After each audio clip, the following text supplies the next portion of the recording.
Muy buenas noches a todos ustedes. Gracias, Michael. Realmente me siento muy privilegiado por esta invitación. No solo tengo el privilegio de compartir algunas exposiciones, compartir de la palabra de Dios, sino también el privilegio de poder sentarme a escuchar. Va a ser de gran bendición las exposiciones que va a estar compartiendo el pastor Dan Galardi, así que doblemente privilegiado poder compartir la palabra y sentarme también a aprender estos 2 días.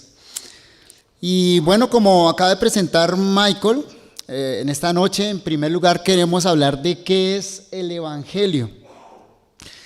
Y quisiera comenzar diciendo esto. Un padre de la iglesia, un hombre que escribió hace muchos siglos, dijo que el hecho central de la fe cristiana y de toda la historia humana es la encarnación de Jesucristo. Este hombre, Atanasio, dijo que la presencia de Dios en medio de la humanidad, de Dios hecho hombre, era el punto central de la historia de la humanidad.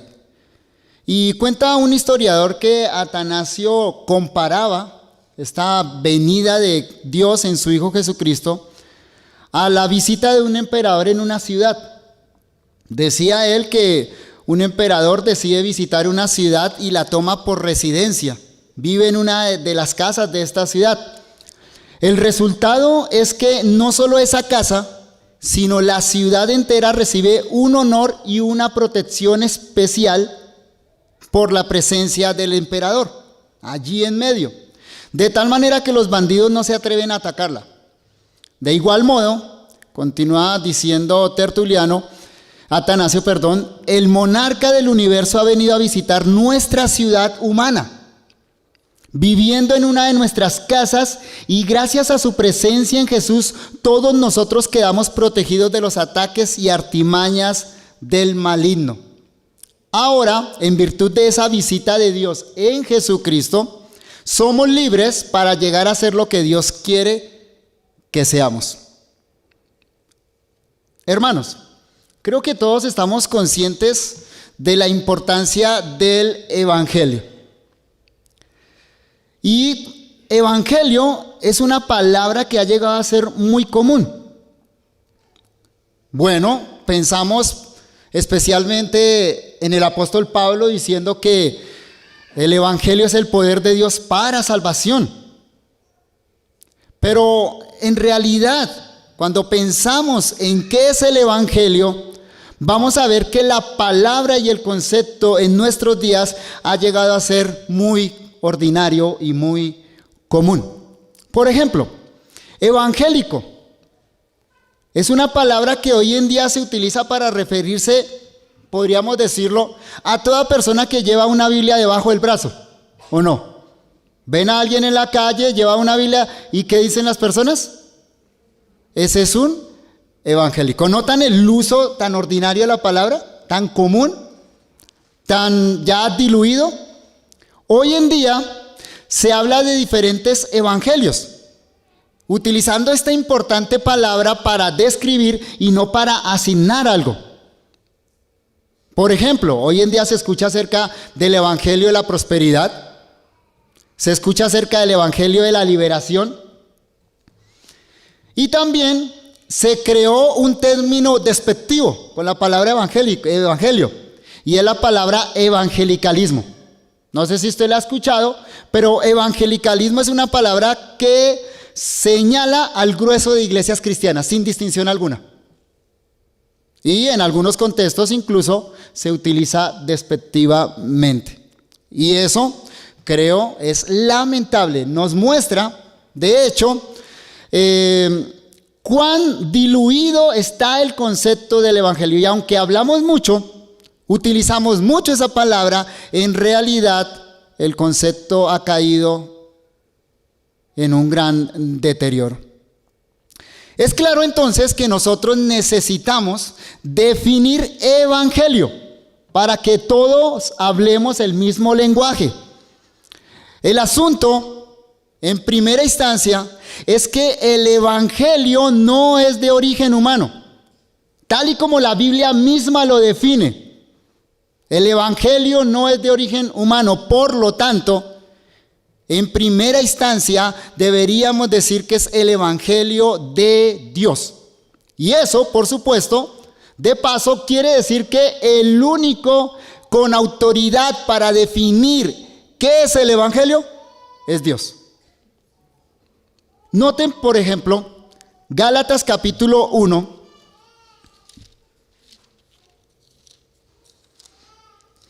Gálatas capítulo 1, los versículos 6 al 12.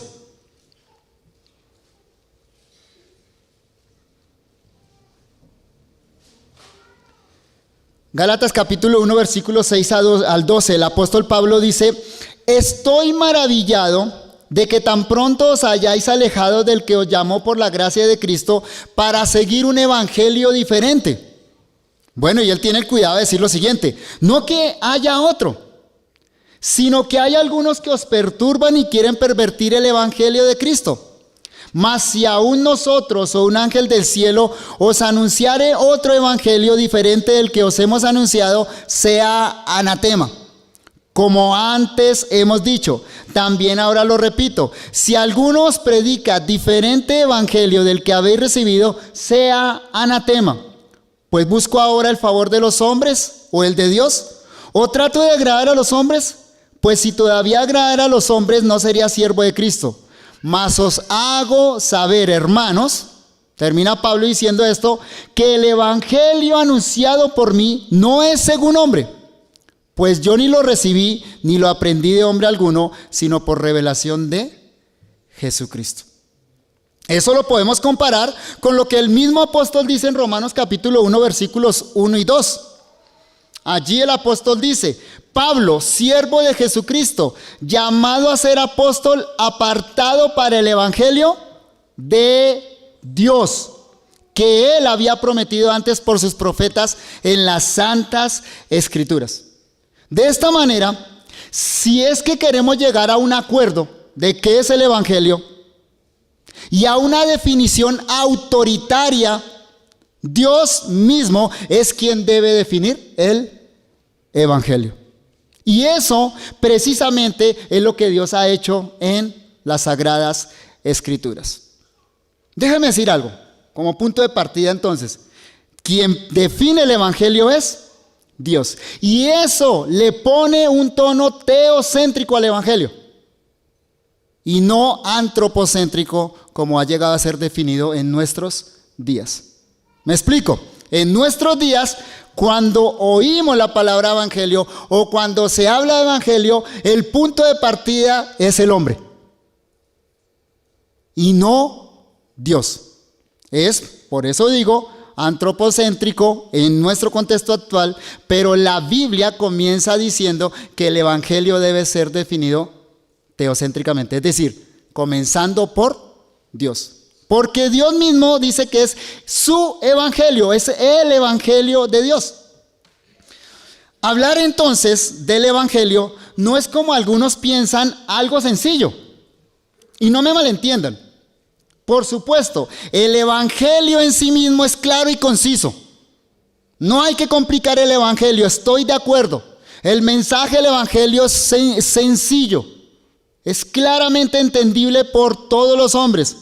Pero lo que quiero decir es esto: el marco en el que se anuncia en la Biblia el evangelio es muy amplio. Es decir, la Biblia define el evangelio en el marco completo de la historia sagrada. E incluso, ¿saben?, en el marco completo de la historia humana. Es decir, para entender el evangelio, nosotros debemos enmarcarlo en el mensaje completo de las sagradas escrituras, y no en un versículo por aquí o en un versículo por allí. Ignorar esto ha llevado a muchos a reducir el evangelio a un bonito mensaje, pero también ha llevado a otros a destrozarlo por medio de malas interpretaciones. Ese es el caso, como ya mencionamos, de aquellos mal llamados evangelio de la liberación, evangelio de la prosperidad o cualquier otro evangelio que en definitiva no es evangelio. Un buen punto de partida para comprender qué es el Evangelio, según la Biblia, es dar una mirada a los Evangelios.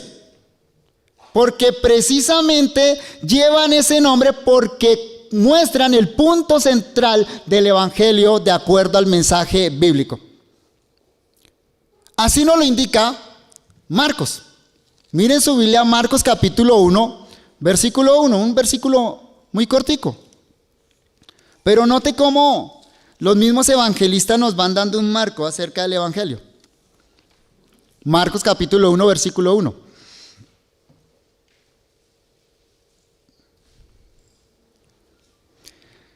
Dice el evangelista, principio del Evangelio de Jesucristo, Hijo de Dios. Así comienza el Evangelio, diciéndonos que aquí comienza la narración acerca del Evangelio de Jesucristo. Otra vez teocéntrico, ¿notan? Jesucristo.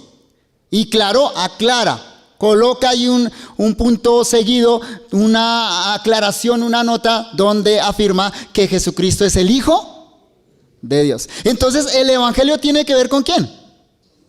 Con Dios, particularmente con Jesucristo, que es el Hijo de Dios. No podemos definir el Evangelio desde otro punto. Ese es el punto de inicio. Cuando usted mira lo que Marcos pone a continuación, y no lo vamos a hacer ahorita, lo que encontramos es que Marcos empieza a hablarnos del ministerio de Juan el Bautista, versículos 2 al 8, y luego del ministerio de Jesús mismo, versículo 9 del capítulo 1 hasta el final del Evangelio.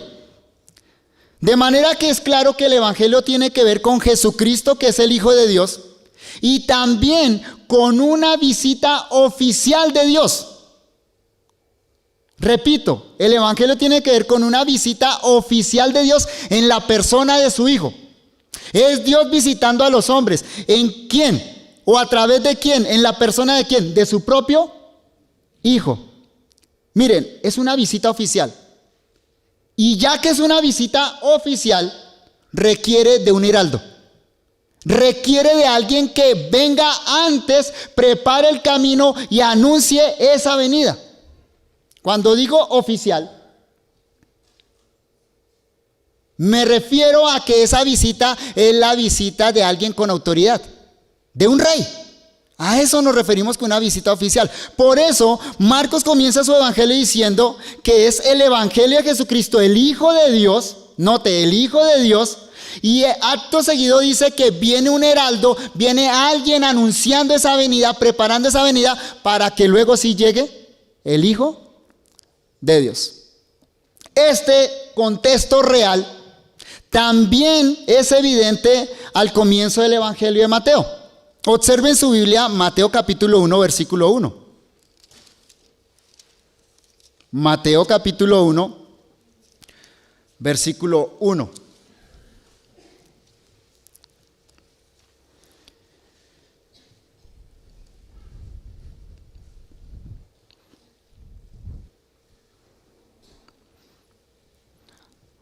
Aunque las palabras son diferentes, el concepto detrás es el mismo. Mateo comienza de esta manera: libro de la genealogía de Jesucristo, hijo de David, hijo de Abraham. Otra vez, ¿por dónde comienza Mateo? Por Dios, por Jesucristo. Y dice que ese Jesucristo es hijo de David. Esas palabras, esa expresión coloca el Evangelio de la misma manera como veíamos en Marcos en un contexto real, en un contexto de una visita oficial. Es la visita del Rey del Universo en la persona de su propio Hijo. De manera que el Evangelio tiene que ver con Dios visitando a los hombres en la persona de su Hijo, que es, de acuerdo a Mateo, el hijo de David, pero también el hijo de Abraham. Noten aquí que reino, hijo de David, y promesa, hijo de Abraham, se juntan en el Evangelio. Hay un concepto real y hay un concepto de promesa. El reino prometido a David y la promesa de una gran nación hecha a Abraham se juntan en el Evangelio de Jesucristo. En este sentido, un texto fundamental del Antiguo Testamento para definir evangelio es Isaías capítulo 40. Vamos a ese texto. Isaías capítulo 40. ¿Qué hemos dicho hasta ahora? Que el evangelio es el evangelio de Dios. Eso quiere decir que solo Dios puede definirlo, pero también quiere decir que el evangelio debe ser teocéntrico. Debe partir de Dios, debe tener a Dios en el centro.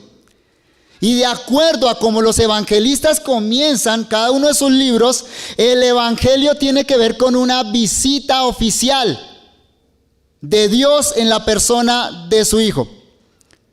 Isaías capítulo 40, versículos 1 al 11. Dice lo siguiente: consolaos, consolaos, pueblo mío, dice vuestro Dios, hablad al corazón de Jerusalén, decidle a voces que su tiempo es ya cumplido, que su pecado es perdonado, que doble ha recibido de la mano de Jehová por todos sus pecados. Voz que clama en el desierto, preparad camino a Jehová, enderezad calzada en la soledad a nuestro Dios. Y sabemos que los evangelistas citan este texto, ¿no? Refiriéndose a Juan el Bautista. Todo valle sea alzado y bájese todo monte y collado, y lo torcido se enderece y lo áspero se allane. Y se manifestará la gloria de Jehová y toda carne juntamente la verá, porque la boca de Jehová ha hablado. Voz que decía, da voces. Y yo respondí, ¿qué tengo que decir a voces? Que toda carne es hierba y toda su gloria como flor del campo. La hierba se seca y la flor se marchita, porque el viento de Jehová sopló en ella. Ciertamente como hierba es el pueblo. Sécase la hierba, marchítase la flor, mas la palabra del Dios nuestro permanece para siempre. Y escuchen estas palabras: súbete sobre un monte alto, anunciadora de Sión, levanta fuertemente tu voz, anunciadora de Jerusalén. Levántala, no temas, di a las ciudades de Judá, ved aquí al Dios vuestro. He aquí que Jehová el Señor vendrá con poder y su brazo señoreará. He aquí que su recompensa viene con él y su paga delante de su rostro. Como pastor apacentará su rebaño, en su brazo llevará los corderos y en su seno los llevará. Pastoreará suavemente a las recién paridas. ¿Cuál es el ambiente de este texto?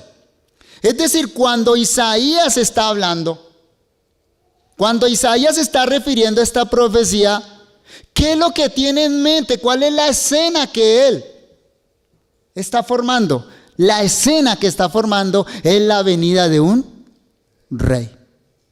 En la antigüedad, la llegada de un rey era anunciada por un heraldo o un anunciador que iba delante proclamando la buena nueva de la llegada del rey.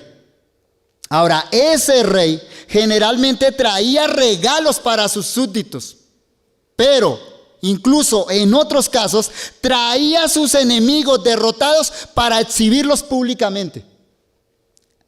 Eso es lo que Isaías tiene en mente cuando habla este texto.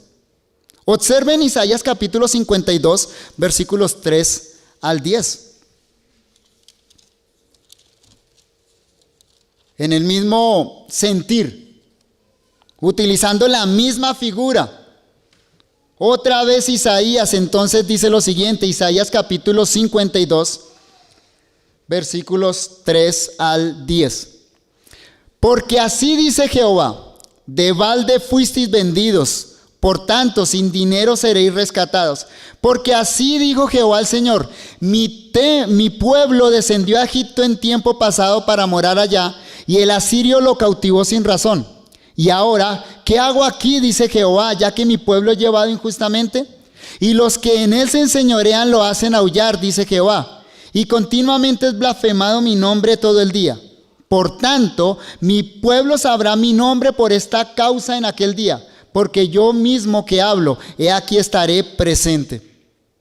Cuán hermosos son sobre los montes los pies del que trae alegres nuevas, del que anuncia la paz, del que trae nuevas del bien, del que publica salvación, del que dice a Sión, escuchen el anuncio que trae este heraldo, el anuncio es este: tu Dios reina. Voz de tus atalayas, alzarán la voz, juntamente darán voces de júbilo, porque ojo a ojo verán que Jehová vuelve a traer a Sión. Cantad alabanzas, alegraos juntamente, soledades de Jerusalén, porque Jehová ha consolado a su pueblo, a Jerusalén ha redimido, Jehová desnudó su santo brazo ante los ojos de todas las naciones, y todos los confines de la tierra verán la salvación del Dios nuestro. Los dos textos que hemos leído de Isaías y sus citas en los evangelios dan claro testimonio que en la persona de Jesús aquellos buenos anuncios han llegado a su cumplimiento. Entonces, en Jesús, el buen anuncio del reino de Dios viniendo a los hombres se cumple. De manera que el evangelio no es solo esa buena noticia. El evangelio en sí es la persona que viene a cumplir esos anuncios. Por eso, el evangelista nos dijo principio del evangelio de Jesucristo, Marcos 1:1, que puede ser traducido así: así comenzó el evangelio, que es acerca de Jesucristo. En otras palabras, cuando Marcos dice principio del evangelio de Jesucristo, esa expresión de Jesucristo significa que el evangelio tiene como contenido, tiene como cumplimiento la persona misma de Jesucristo. ¿Por qué? Porque el evangelio entonces es el anuncio de que el reino de Dios ha venido en la persona de su Hijo. Sin Jesucristo entonces no habría evangelio. Resumiendo hasta acá, entonces, el evangelio es el evangelio de Dios. Es acerca de Dios. Dios lo define, pero además el evangelio es teocéntrico. Por eso entonces estamos diciendo que el evangelio anuncia la venida del reino de Dios. ¿Notan dónde está el centro? No en el hombre, sino en Dios. ¿Y cómo es que Dios trae su reino? Lo trae en la persona de su Hijo, el Hijo del Rey. Él mismo viene a cumplir el evangelio. Sin embargo, cuando ampliamos el contexto de estas declaraciones en los evangelios, notaremos que esta buena noticia, este evangelio que anuncia la venida del reino de Dios, connota en una terrible advertencia. Claro, qué bueno que el rey viene, pero eso implica algo terrible. Miremos las palabras de Mateo capítulo 1, versículo 18. Mateo capítulo 1, versículo 18 en adelante.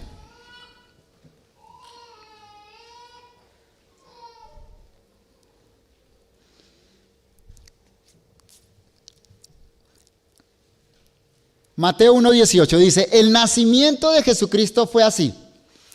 Estando desposada María, su madre, con José, antes que se juntasen, se halló que había concebido del Espíritu Santo. José, su marido, como era justo y no quería infamarla, quiso dejarla secretamente. Y pensando él en esto, he aquí un ángel del Señor le apareció en sueños y le dijo: José, hijo de David, no temas recibir a María tu mujer, porque lo que en ella es engendrado del Espíritu Santo es, en otras palabras, el que viene es ¿quién? El Hijo de Dios. Es engendrado por el Espíritu Santo, es el Hijo de Dios. Y darás a luz, versículo 21, y darás a luz un hijo y llamarás su nombre Jesús, porque él salvará a su pueblo de sus pecados. Muy en el tono de lo que leíamos en Isaías. Todo esto aconteció para que se cumpliese lo dicho por el Señor por medio del profeta cuando dijo: he aquí una virgen concebirá y dará a luz un hijo y llamará su nombre Emmanuel, que traducido es Dios con nosotros. ¿Quién es Jesús? Dios con nosotros. Es el Rey en la persona de Jesucristo. Es el reino venido en Jesucristo. Ahora, el punto acá en Mateo es que este rey viene con relación al pecado. Ahora, claro, aquí está la connotación de ese reinado para nosotros los hombres. El reinado debe definirse teocéntricamente, Dios como punto de partida. Pero claro, tiene que ver con los hombres. Pero notan en qué sentido el evangelio, el reino de Dios, se cruza con nosotros. Es con relación al pecado. Con relación al pecado. Jesús, el Hijo de Dios, Emmanuel, viene a salvar a su pueblo de sus pecados. Y déjenme hacer una aclaración, hay como un paréntesis. Note que Mateo no dice que viene a salvarnos por causa del pecado. Eso es cierto, hermanos. Y la Biblia lo enseña, es decir, que la venida de Cristo y la muerte de Cristo fue por causa de nuestros pecados, ¿cierto? Y fue para librarnos de la paga del pecado. De eso voy a hablar algo mañana. Pero no es lo que está diciendo Mateo. Noten que Mateo dice es que Él salvará a su pueblo de sus pecados. Es decir, el pueblo de Dios tiene un terrible problema, un terrible enemigo que se llama pecado. Y ¿sabe? No lo podemos derrotar. Tiene que venir el rey a derrotar a ese enemigo para que seamos salvos del pecado, para que el pecado sea derrotado. Y en la Biblia eso tiene una connotación muy amplia que no voy a nombrar ahorita, espero mañana hablar al respecto. El punto es este: cuando la Biblia entonces relaciona el evangelio al hombre, lo relaciona en la connotación del pecado. Por eso, cuando aparece Juan el Bautista, su mensaje es el siguiente. Mateo capítulo 3, versículo 1. Mateo capítulo 3, versículo 1. En aquellos días vino Juan el Bautista predicando en el desierto de Judea y diciendo... Recuerden que Juan es el heraldo, es el que viene antes del rey, anuncia la llegada del rey, prepara a ese pueblo para el rey. Y mira el mensaje de él, es el siguiente: arrepentíos, porque el reino de los cielos se ha acercado. Viene el reino de los cielos se ha acercado. Por lo tanto, el mensaje para los hombres, ¿cuál es? Arrepentidos. Y bueno, viene una ampliación de eso. El versículo 3 dice: pues este es aquel de quien habló el profeta Isaías cuando dijo: voz que clama en el desierto, preparar el camino del Señor, enderezad sus sendas. Y Juan estaba vestido de pelo de camello y tenía un cinto de cuero alrededor de sus lomos, y su comida era langostas y miel silvestre. Y salía de Jerusalén y toda Judea y toda la provincia alrededor del Jordán, y eran bautizados por él en el Jordán, confesando sus pecados. Al ver él que muchos de los fariseos y de los saduceos venían a su bautismo, les decía: generación de víboras, ¿quién os enseñó a huir de la ira venidera? Otra vez, versículo 8: haced pues frutos dignos de arrepentimiento, y no penséis decir dentro de vosotros mismos: Abraham tenemos por padre, porque yo os digo que Dios puede levantar hijos a Abraham aún de estas piedras. Y el versículo 10 da una sentencia: y ya también el hacha está puesta a la raíz de los árboles, por tanto todo árbol que no da buen fruto es cortado y echado en el fuego. El rey viene en su hijo, el hijo del rey viene a la tierra, el reino de Dios ahora está entre los hombres. ¿Y sabe qué va a pasar con los hombres? Un juicio. El hacha ya está puesta. Un juicio por causa del pecado. Por eso es bueno decir que aunque el evangelio es una buena noticia, comienza con una mala noticia. Pero déjeme poner esto en contexto. Porque cuando hablamos de pecado y hablamos de arrepentimiento, generalmente pues pensamos en nuestros pecados, pensamos en cosas pequeñas, livianas, en sí, yo soy pecador y necesito un salvador. No, aquí la connotación es más amplia, porque estamos hablando de un reino y un rey. Piense en qué tipo de pecado entonces se está hablando? Cuando la connotación es de un reinado, de un gobernante y de unos súbditos. El mensaje de Juan entonces es conciso, pero contundente. Arrepentíos porque el reino de los cielos se ha acercado. Ante la venida del reino de Dios, solo queda una alternativa para el ser humano: el arrepentimiento. Y el arrepentimiento, como dije, implica pecado. El pecado se refiere a una actitud correcta frente a una transgresión cometida. Pero la mención del reino de los cielos o del reino de Dios señala ese pecado como una traición. Si lo colocamos en ese contexto de reino, entonces no estamos acá hablando de pecado como mentira, de pecado como adulterio, de pecado como no amar al prójimo, sino el pecado en una relación directa con Dios. Pero Dios como Rey del universo. El gran pecado del hombre es que el hombre traicionó a su soberano. Es que el hombre se rebeló contra Dios. Es que el hombre le dijo no al gobierno de Dios.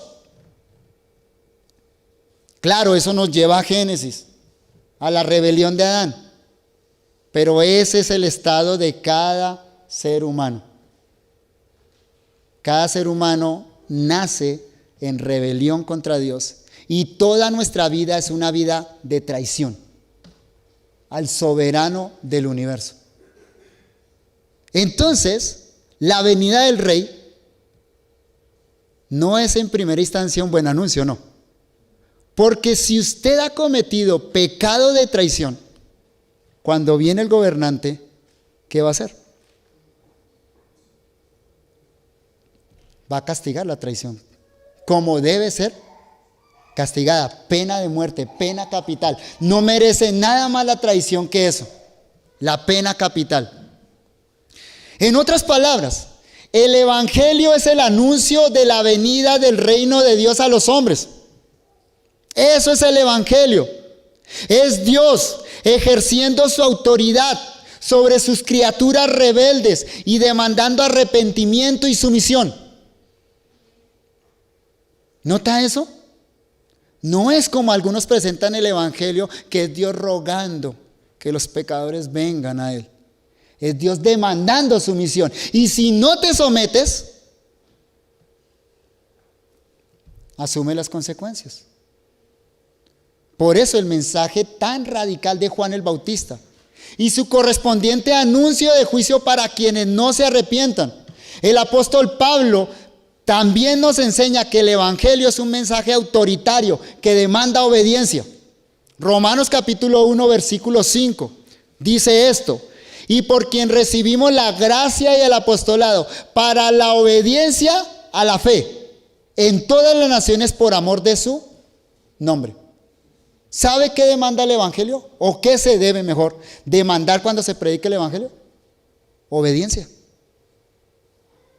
Cuando se predica el evangelio, se le está diciendo a los hombres: sométanse al rey. Jesús mismo anunció el evangelio en esos términos. Obsérvelo en Mateo capítulo 4, versículo 17. Mateo 4, versículo 17.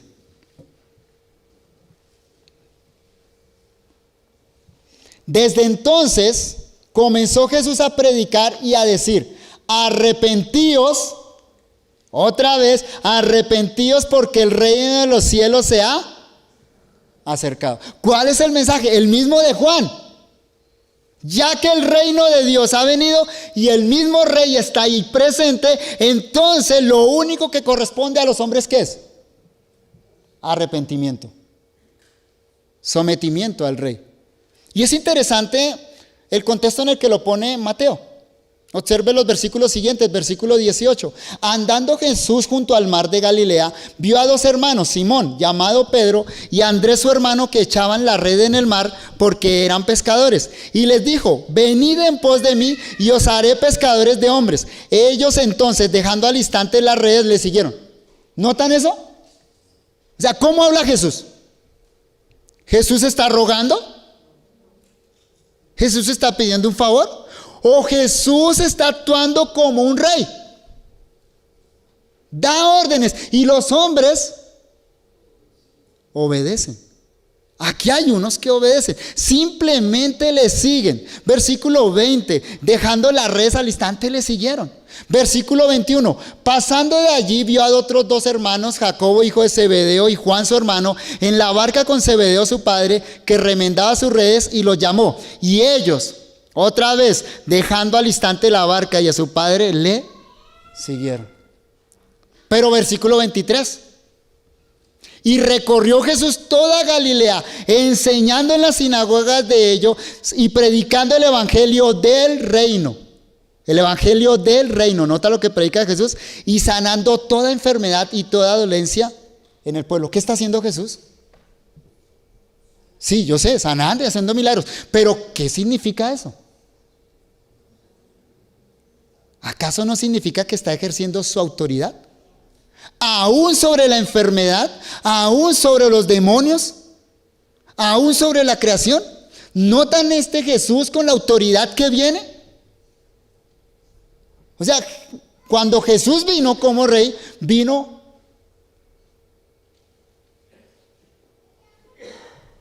a su reino.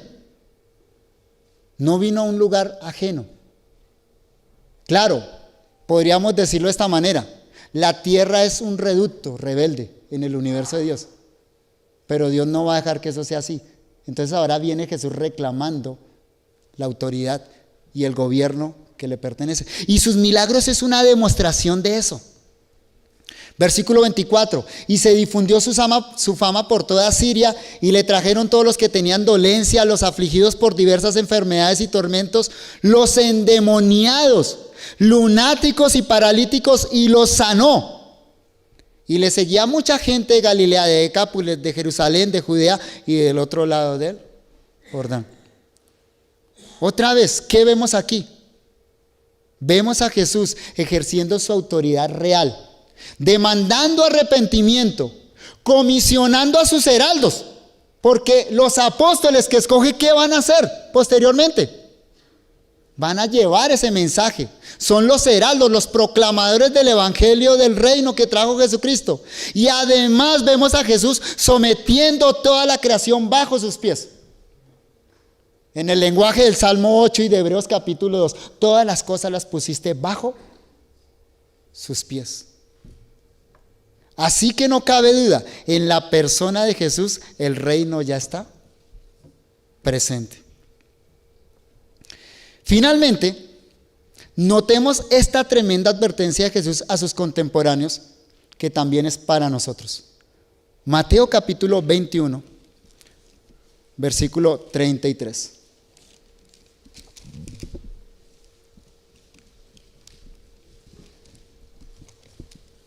Mateo capítulo 21, versículo 33 en adelante.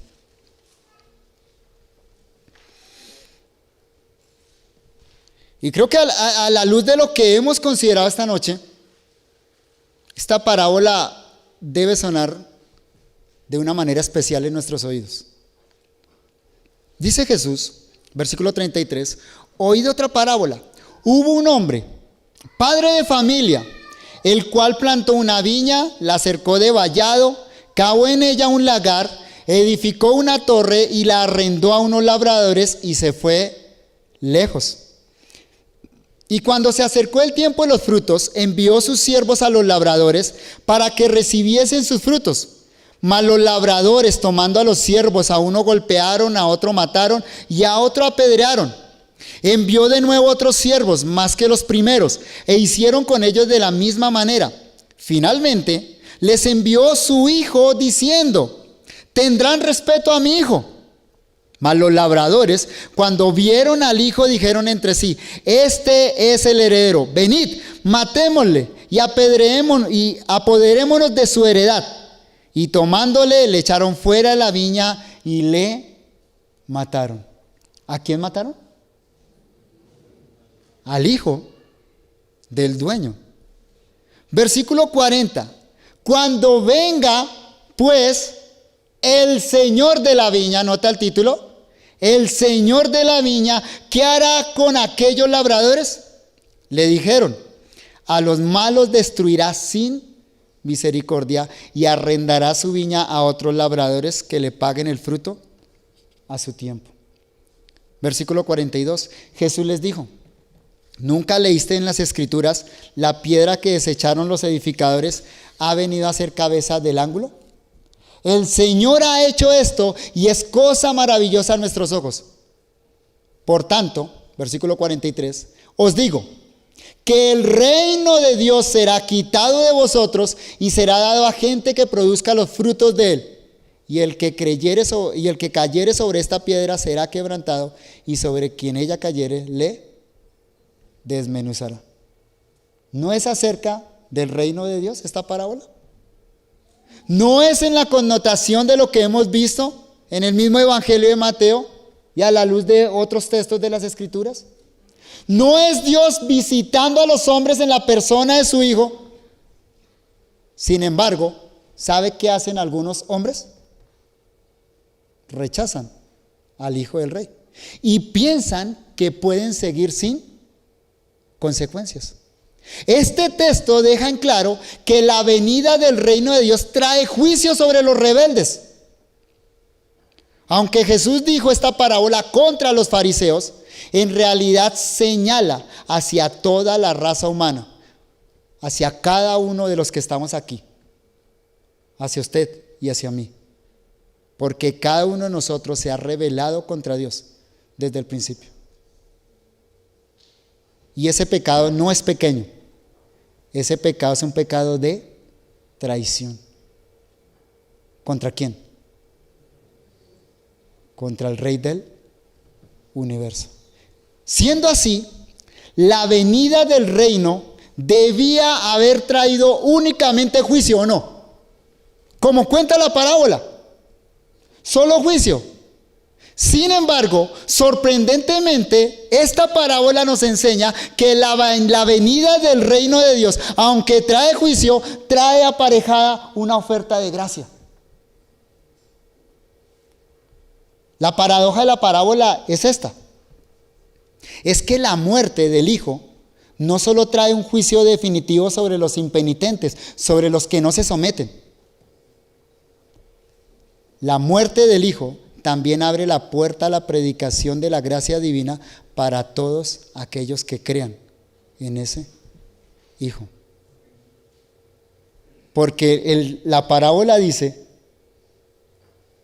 que matará a los rebeldes, pero dará su reino a quienes, a los que reciben a ese rey, a los que aceptan ese gobierno. Cristo Jesús, nos dice él mismo, ha venido a ser la piedra angular y la piedra de tropiezo. Tú hoy te vas a parar sobre la roca para salvación, o vas a ser desmenuzado por esa roca para condenación eterna. La cita de Jesús es de un salmo, y el salmo dice lo siguiente: te alabaré porque me has oído y me fuiste por salvación. La piedra que desecharon los edificadores ha venido a ser cabeza del ángulo. De parte de Jehová es esto, y es cosa maravillosa a nuestros ojos. Este es el día que hizo Jehová. Nos gozaremos y alegraremos en él. Oh Jehová, sálvanos ahora, te ruego. Te ruego, oh Jehová, que nos hagas prosperar ahora. Bendito el que viene en el nombre de Jehová. Desde la casa de Jehová os bendecimos. Jehová es Dios y nos ha dado luz. Atad víctimas con cuerdas a los cuernos del altar. Mi Dios eres tú y te alabaré. Dios mío, te exaltaré. Alabad a Jehová porque Él es bueno, porque para siempre es su misericordia. Terminemos con esta definición de evangelio. El evangelio es el buen anuncio del reino de Dios entre los hombres en la persona de su Hijo Jesucristo, ofrecido en gracia a todos los hombres y realizado en y a través de los que creen y se arrepienten. Repito y terminamos así. El Evangelio es el buen anuncio del reino de Dios entre los hombres en la persona de su Hijo Jesucristo, ofrecido en gracia a todos los hombres y realizado en y a través de los que creen y se arrepienten. Oremos. Dios del universo, en esta noche te alabamos y te exaltamos.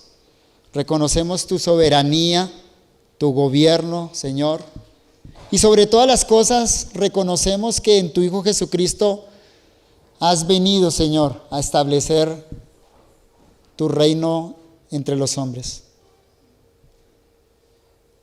Y Señor, eso realmente nos debe hacer temblar.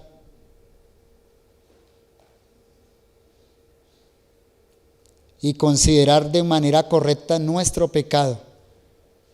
No es algo pequeño, es el pecado contra el soberano del universo. Cuán terrible, Señor, es permanecer sin arrepentimiento y no someternos a tu anuncio de gracia en Jesucristo.